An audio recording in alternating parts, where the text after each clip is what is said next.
Friends, मैं विकास आपका welcome करता हूं मेरी क्लास में। आज हम पढ़ेंगे ट्रेन योर ब्रेन सीरीज का नेक्स्ट वीडियो, जिसमें हम सीखेंगे क्यूबिक इक्वेशंस का सॉल्यूशन किस प्रकार से ढूंढा जाता है। तो बोर्ड पे मैंने एक क्वेश्चन लिया है, x cube plus 8x square plus 17x plus 10 बराबर 0 के मूल ज्ञात कीजिए। तो आप समझिए इसके मूल किस प्रकार से ज्ञात किए जाएंगे। इसके 3 स्टेप्स हैं, 3 मेथड्स हैं। तो पहला मेथड आपका है हिट एंड ट्रायल। आप समझिएगा इसमें हमें क्या करना होता है, आपको देखना होता है कि जो ये आपका 10 है अचर पद, इस अचर पद का आप टुकड़े कीजिए, फैक्टर कीजिए, plus minus 1 plus minus 2 plus minus 5। इन 6 मानों में से आपको कोई एक ऐसी वैल्यू जरूर प्राप्त हो जाती है 99% केस में, जो कि इस समीकरण को संतुष्ट करती है। जैसे मैं x बराबर 1 रखता हूं तो 1 का क्यूब प्लस ये सारी वैल्यूज प्लस की आएगी, जो कि 0 के बराबर नहीं होगा। तो मैं कह सकता हूं x बराबर 1 इसका एक मूल नहीं है।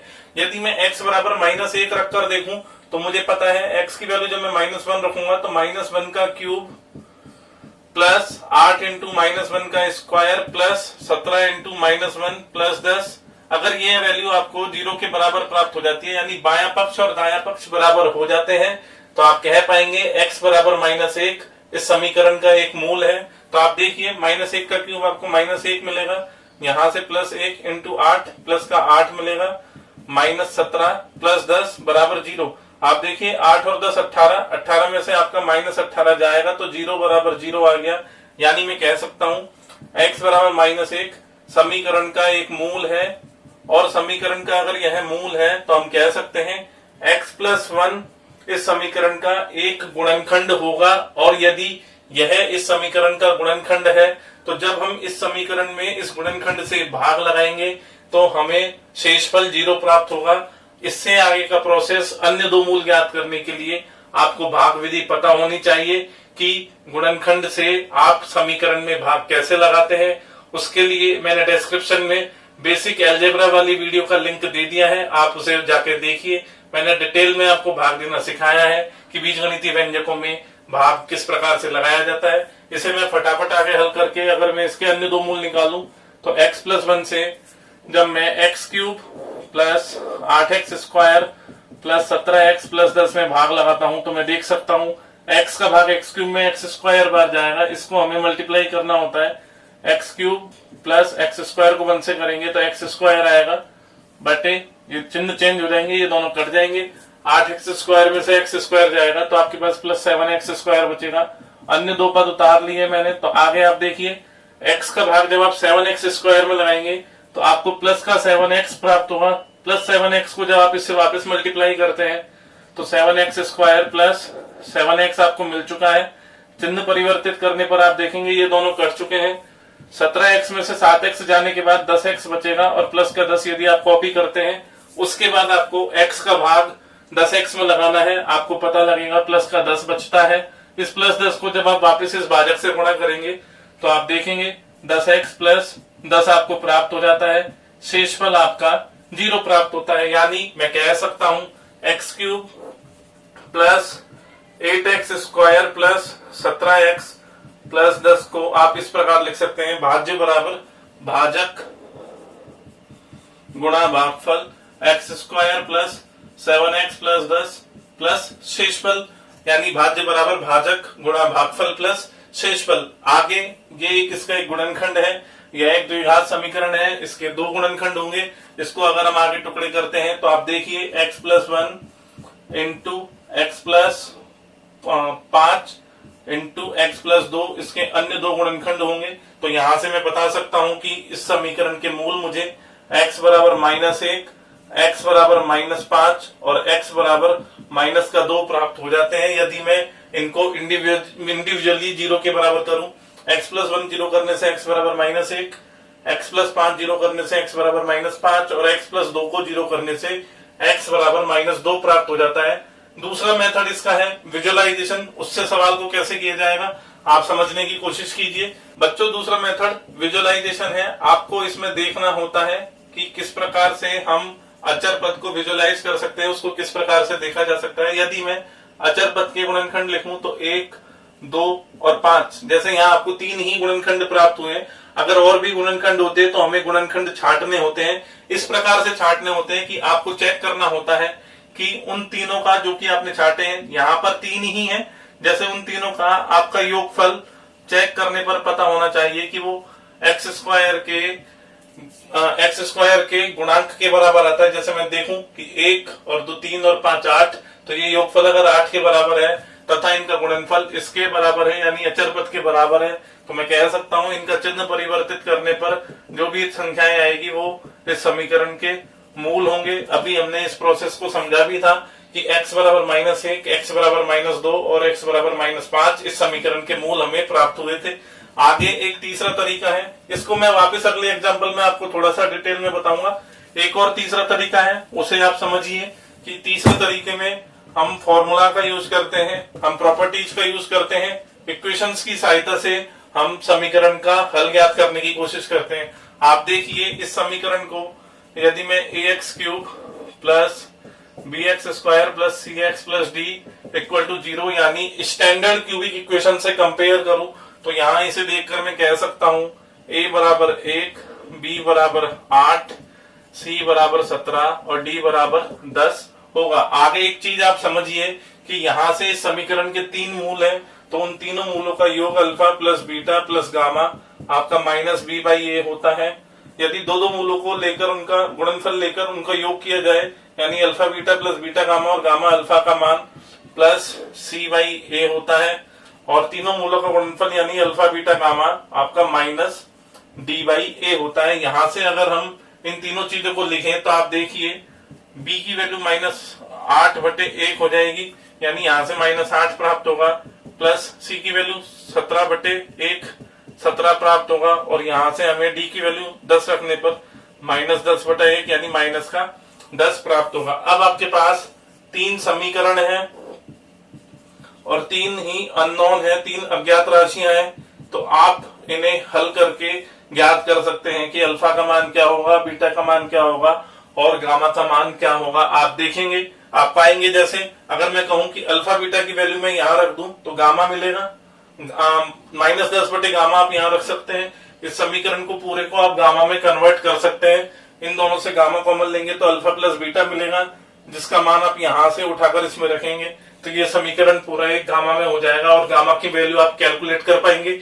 इसी प्रकार आप अन्य 2 मूलों का मान भी ज्ञात कर सकते हैं। आपके पास 3 समीकरण है और 3 ही अज्ञात राशियां हैं, तो आपको ये चीज पता होनी चाहिए कि समीकरणों का मान कैसे ज्ञात किया जाता है।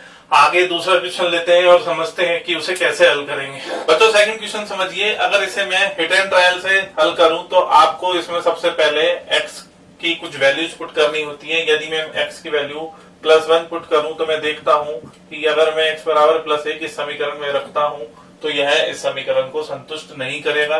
आप देख लीजिए 1 का क्यूब +10 +23 +14 यह आपका 0 के बराबर नहीं होगा, तो यानी x बराबर 1 इसका एक मूल नहीं होगा।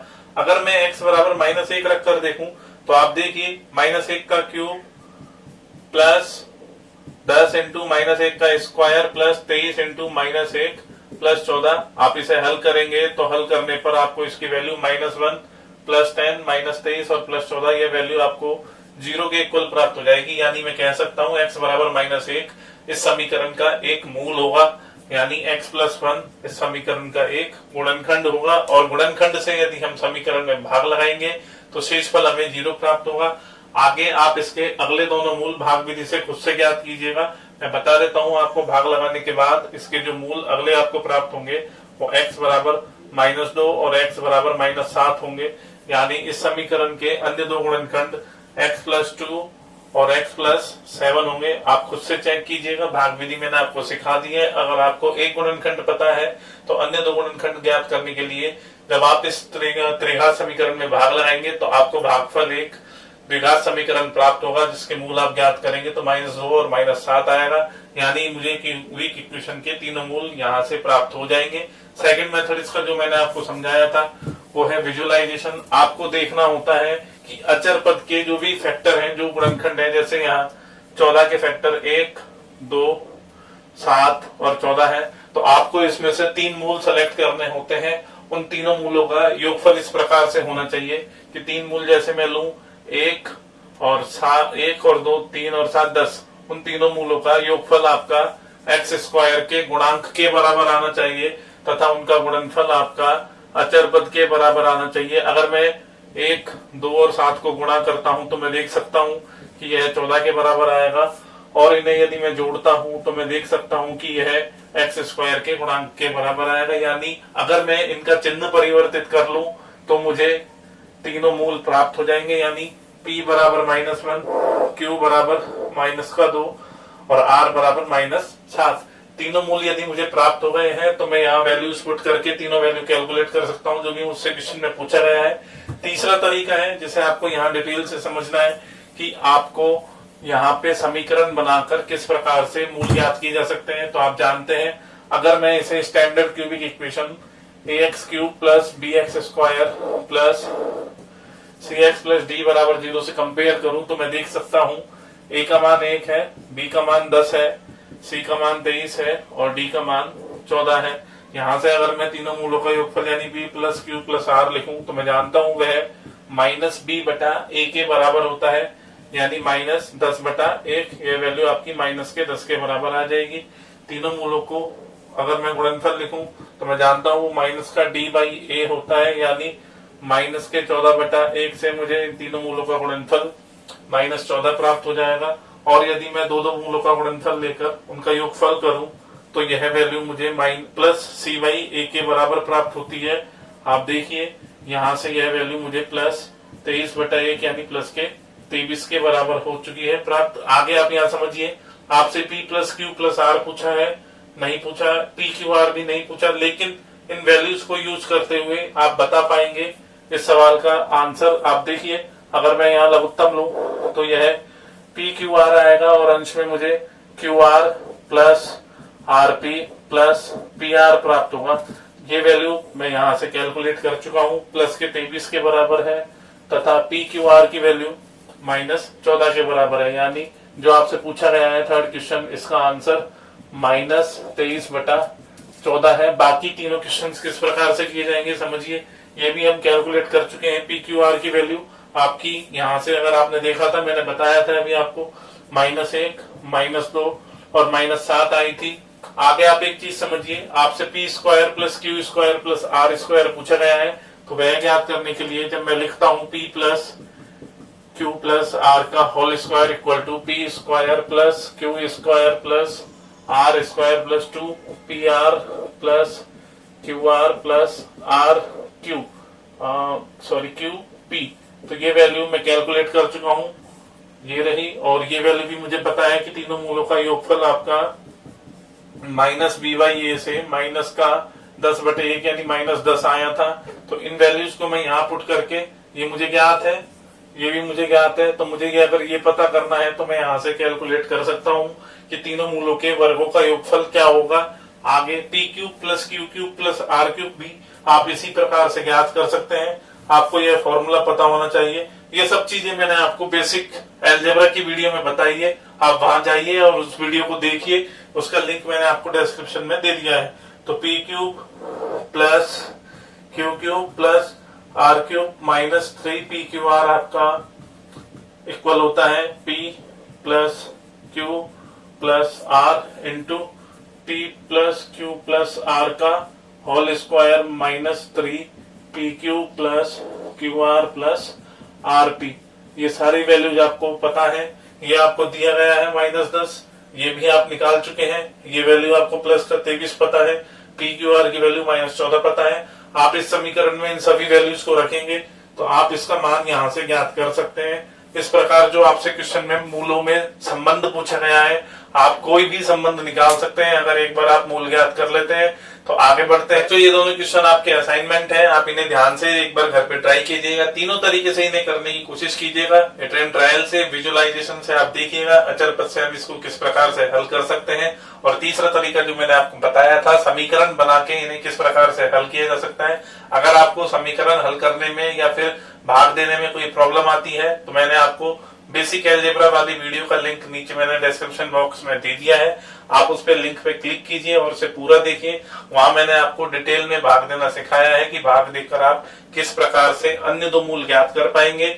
और एक बात, जो बच्चे आज मेरे साथ नए जुड़े हैं उन्हें मैं बता दूं, ट्रेन योर ब्रेन सीरीज में मैं आपको 2 क्वेश्चन क्लास में कराता हूं और 2 आपके लिए असाइनमेंट होते हैं। तो ये मैं आपको ओवरव्यू देता हूं, क्विक ओवरव्यू की किस तरह से हम क्वेश्चन को अप्रोच कर सकते हैं। तो आपको समझना होता है कि बस आपको बेसिक नॉलेज के थ्रू क्वेश्चंस को हल करना होता है। जितने तरीके आप पॉसिबल हो सकते हैं कि आपको किस तरीके से अटेम्प्ट करना है, वो मैं सिखाने की कोशिश करता हूं। तो जिन्होंने पिछले वीडियोस नहीं देखे हैं वो ट्रेन योर ब्रेन सीरीज के बाकी वीडियोस को भी देखिए, लिंक मैंने उसका भी आपको डिस्क्रिप्शन में दे दिया है। इसी के साथ मिलते हैं अगली वीडियो में अगले नए कॉन्सेप्ट के साथ। जब तक के लिए धन्यवाद।